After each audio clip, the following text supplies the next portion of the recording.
เอาบาดนี้ไปก็ผู้เล่นแล้วแล้วก็เฮ็ดการ์ตูนผักขะแยงตัวใหญ่ผักขะแยงนี่แล้วก็ผักสะแยงนาอันนี้กระดูกหมูนี่ปลาแดกครบบาดนี้พี่น้องเอ้ยบ่มีแต่ยานางขาดยานางเฮ็ดจะได้บัดนี้หวานบ่ลองซีมึงดูครับบ่ได้มันคมทำไมให้กุ้งเยอะยังเหลือเท่านี้ได้นี่มันต้นมันโตจะมีอะไรห้อนบ่4,000 4,000เอา10,000ไม่ฮอดบ่ฮอดนี่ก็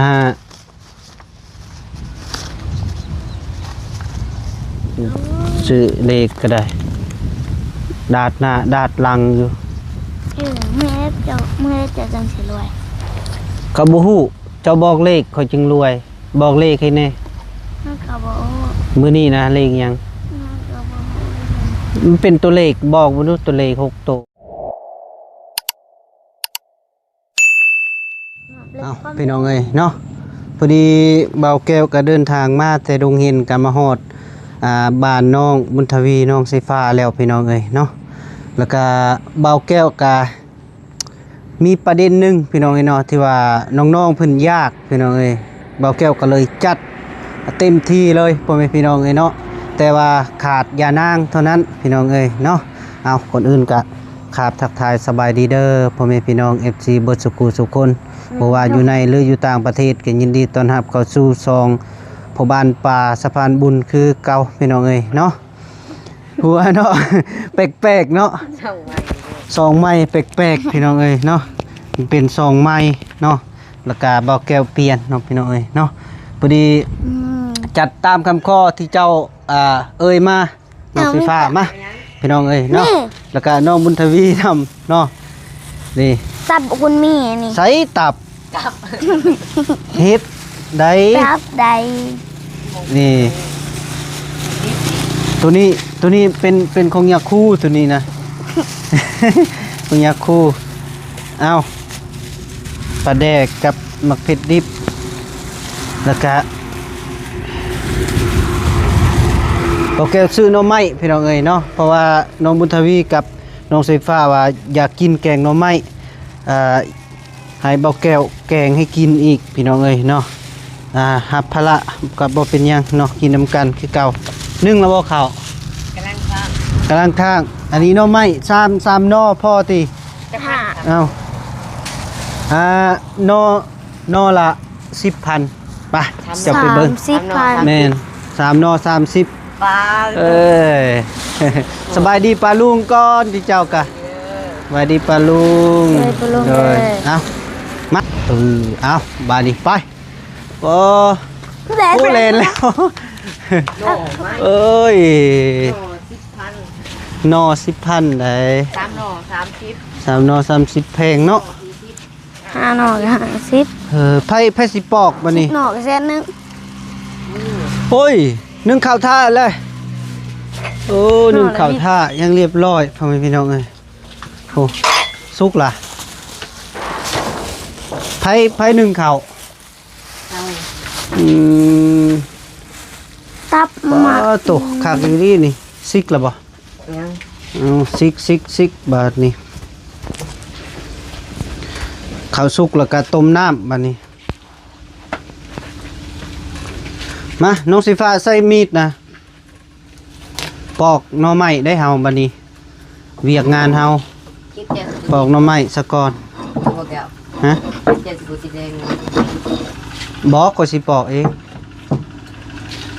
เป็ดคือเก่าหน่อใหญ่กินเบิดอยู่บ่หน่อไม้2ไผ่เฮาต้มเฮากะบ่แกงเบิดเนาะเอาไว้เจ้ากินนำนี่หน่อไม้เอาหน่อเดียวในบ่เดี๋ยวหน่อใหญ่เอา2หน่อไป2หน่อเนาะหน่อไม้ยังวะหน่อไม้สั่งไฟบ่มีหน่อไม้สั่งไฟเป็นสีแบบนี้แม่นนั่นแหละหน่อไม้ยังค่ะนี่พี่น้องเอ้ยเนาะ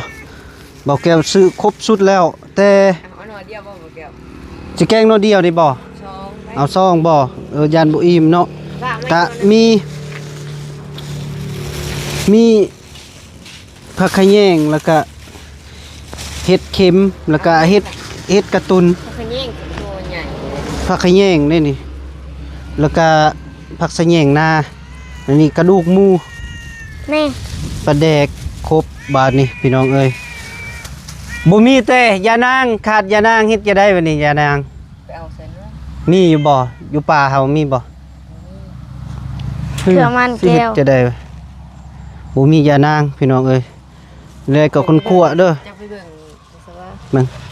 ถ้าจะไปเบิ่งอยู่โรงงาน อยู่ใส่ มองโรงงาน บุมี เอา ที่ก็มี ไปบอกไปแบ่งโรงงานน้ำตาล เบิ่งอยู่โรงงานน้ำตาลเห็นหลายอยู่ได้เนาะมื้อนั้นน่ะ ไปบอก ไปกับปอกหน่อไม้ซะก่อนไปปอกหน่อไม้เอาตัวหน้าห้อยไว้ เอามีดมา เขาบอกไว้เอาเจ็บ เจ็บหยัง ตีนเมื่อคืนเขาเล่นมาเอาเมื่อคืนเขาเล่นมาพี่แล้วเขาเติมไหมฮะไม่ติบอกยังว่ามึงนะ ไว้เจ็บตีนในใดเจ้านี่แก่เลยเสียงเมียงเด้ เจ็บ FC ว่าเสียงเมียงน้อย วันนี้ไม่ ปั่นป่วนเบาแก้วเป็นเขาว่า บ่เห็นน่ะเบิ่งลูกตัวนี่พอเห็นมีหักอีมือน่ะ คือบ่เก็บหม้อเมฆเทกระโปะนี่โว้ยกินแล้ว แล้วดู มันไปเบิ่งก่อน เปิดละฮะ ไปละ ไปเอาแล้วก็ซามเอามาไปเอากระซามมาไปสิปอกหน่อไม้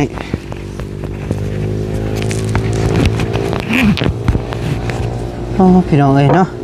พอดีเบาแก้วปอกหน่อไม้ก่อนพี่น้องเอ้ยโอ้ขับที่นอนเบาแก้วซื้อมา3 นอ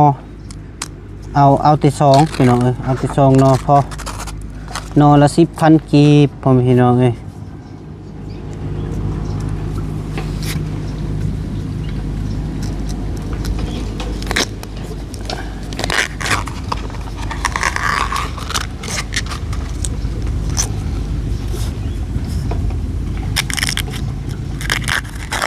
โอ้โตขากิลินอนกู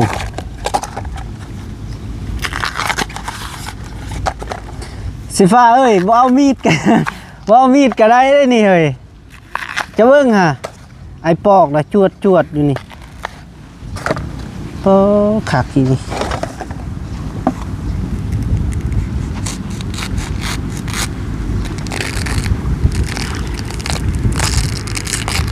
ปึ๊บเรียบร้อยพ่อแม่พี่น้องเอ้ยเนาะ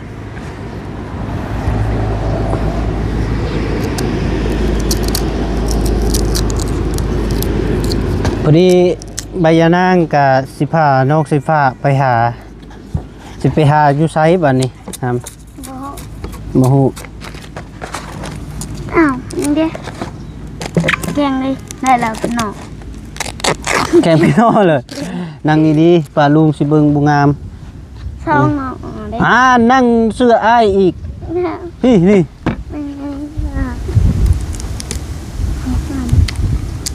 นี่นะเจ้าบ่วงผักมาช่องหนอกก็เพราะกิน2 คน เอาสองหนอ บุญทวีดิสะ เหลือ3 หนอบ่ผิดนะ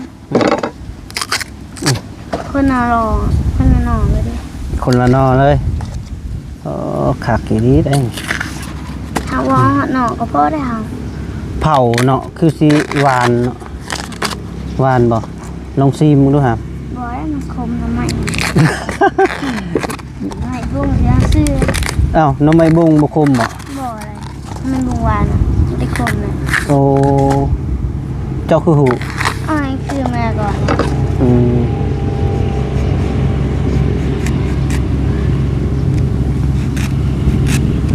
เจ้าปอกหน้ำไม้เป็นบ่ เด็ก เป็นแตะกินเจ้าฮะมา ถ้าลองตัวมาใหม่มันเป็น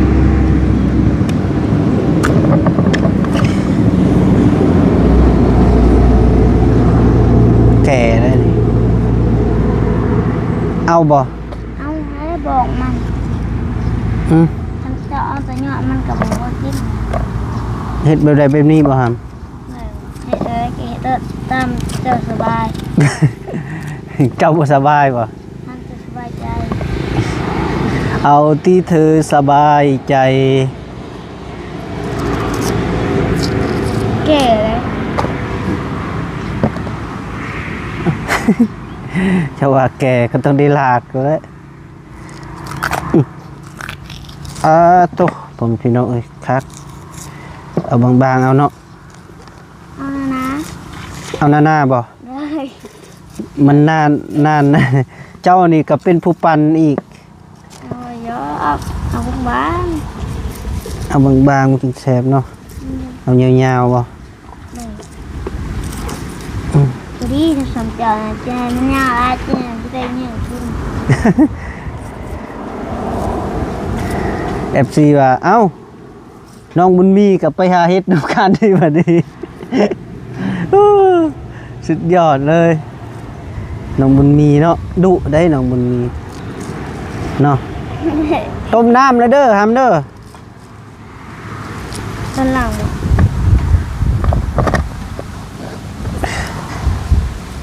นี่น้องสิพาบุซอยคอยเลย น้องไม่มี ไอ้บ่ยอกซื้อนางเบิ่งเจ้าหาไอ้สิเฮ็ดกินเอาไว้ดีๆได้สินหมู น้องบุญมีเอาไปแล้วจ้อย พอแล้ว สิได้เอาพื้นแล้วแหละเนาะแกง เอาไปเลยนี่เอาโอเค พอเนาะนอเดียวเนาะลายได้นี่เอาซองบ่กินเบิดเด้อคนสิทาเบิ่งคนกินเบิด นี่โอเคจะไปซื้อน้องเพียมาต้มน้ำไม่ถ่าบ่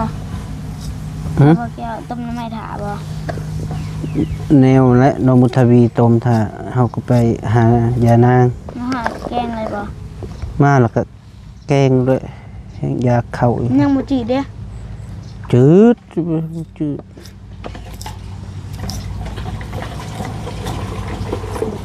บ่เหลือหรอกใส่ถุงยางเด้อทำนี่ ใส่อันนี้มีแกงให้หน้านี่ให้เขางามเลย โถ เราเลยว่าซื้อ เอาแกงซะแม่นบ่งามเลยเนาะมันเป็นพุนเนาะจะนึกปลาลูกกี่คานนี่ลิ น้องสิฟ้ากี่คานเอง น่ะเขางามไม่ได้แอนเขาลายเด้ อ้าวงามก็งาม มันสิงามติ ห่านตัวเองเว่าบัดถามข่อยบ้าน ทำเจ้าก่อนมันจะง่ายต่อมันทีแต่มันสิทีมันงามได้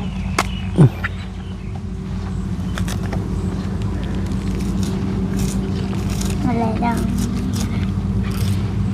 นี่นะไม่หยอดงาม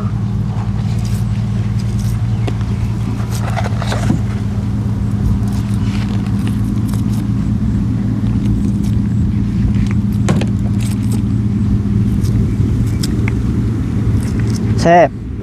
ยังบ่ทันกินแซ่บ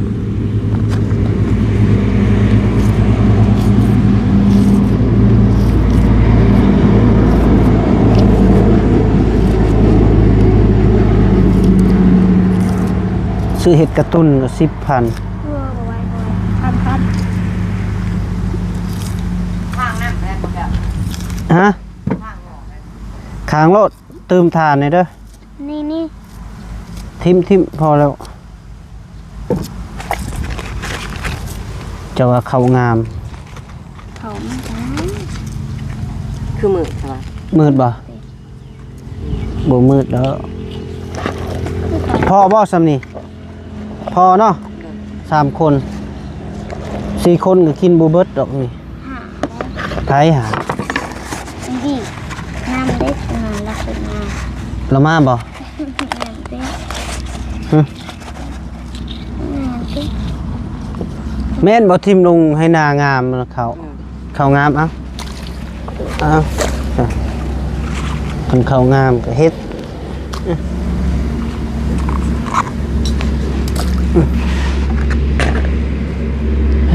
พี่น้องเอ้ยเนาะปอกหน่อไม้ก็เรียบร้อยแล้วพ่อแม่พี่น้องเอ้ยเนาะมีแต่ที่ไปต้มบานนี่ล้างไปน้องบุญทวี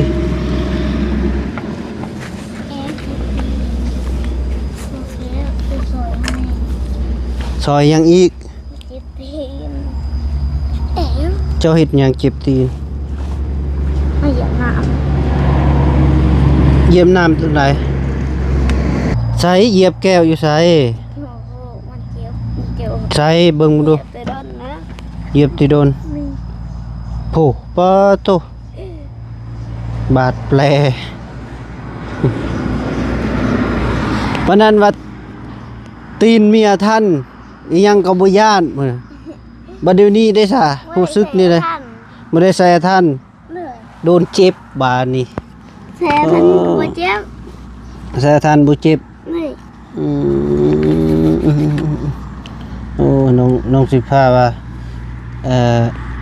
จิบตีนพี่น้องเอ้ยใส่ ไม่ได้ใช้ มา ทัน มาสิเบิ่ง เอ็นหรอไม่ ใช่เว้ยสำนีซื่อเอาลงเลยเฮ็ดหยังคือเจ็บตีน โอ้โหลิ้น มีแต่ยานางบัดนี้ ปานนั้นว่าเอามีด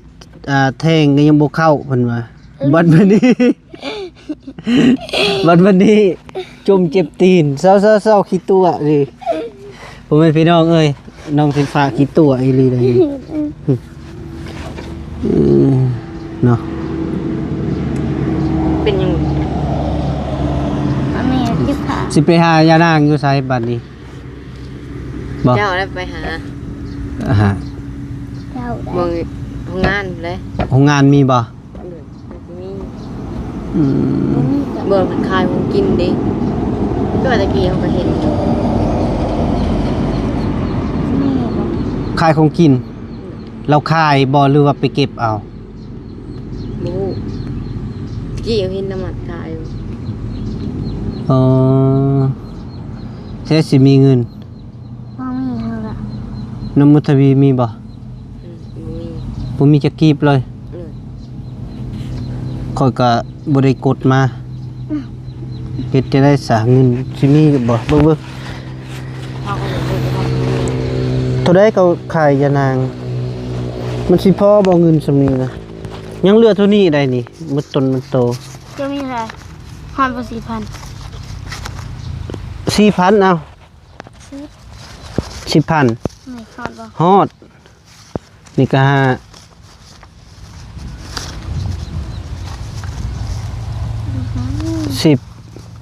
สิบปลาย ไปไป 14,000 มันต้นมันโตพี่น้องเอ้ย โอ้ย เงินกับเบิดซองกับไปพี่น้องเอ้ยนะเช็ดจะได้บ่นี่ไผสิไปเบิ่งน้องบุทวีไปบ่ จะไปก็ได้ อีหยังเจ้าอะไรไปเจะไปก็ได้ครับมีแต่เอามาเงาะนะลงไว้ใส่กระตาก็ได้ เด้อเบิ่งสินับมีแต่เงินดอนนี่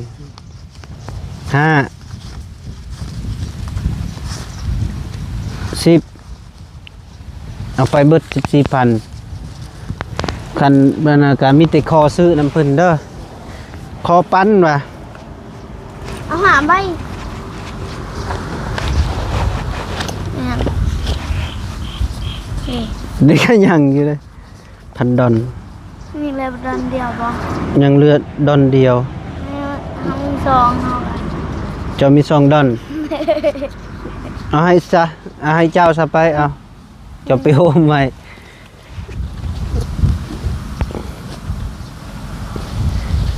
อีหยังอันนี้โอ้บินเลขคิดว่าสิได้รวยพี่น้องเอ้ยบ่รวยซ้ำ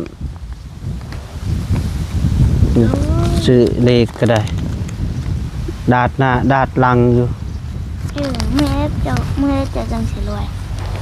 ก็บ่ฮู้เจ้าบอกเลขเขาจึงรวย บอกเลขให้แน่ มันก็บอก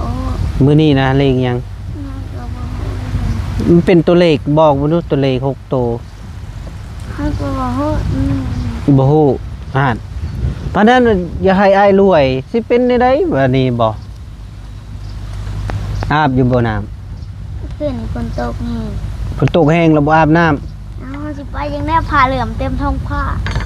โอ้ เขาก็ย่างผ้าเหลือมเนาะไม่หมดย่าง จะเบิ่งเขานี่บ่ได้อาบน้ำเลยมันก็ยังงามอยู่เขาน่ะ เด็มันมีน้ เข้าผันงาม ตัวเองบัดบ่งามได้เด้บ่อาบน้ำอีก ำคนตกแถมผักกระเหลือมเขาก็ย่าง ฝนตก มันจะมีกันย่าง บ่ไอ้ถามตรงๆเดี๋ยวนี้จะตอบตรงเลย เพราะว่าเดี๋ยวนี้นะ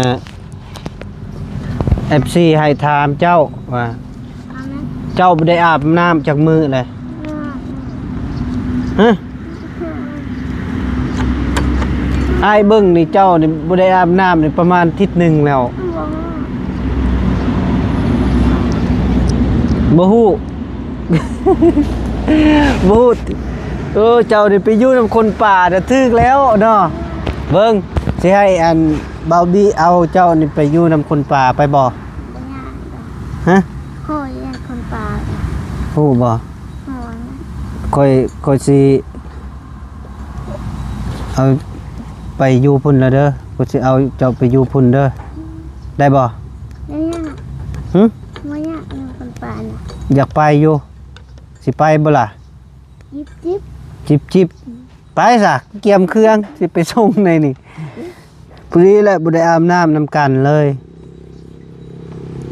สำสิรวย มีเพื่อนนะให้อยากผี บ่ยานพี่ เลยให้อยากกินที อยากเห็นพี่ เลย อาบได้เด้อน้ำอาบเด้อยินบ่ เลย อาบไปแล้วสกปรกได้บ่อาบน้ำ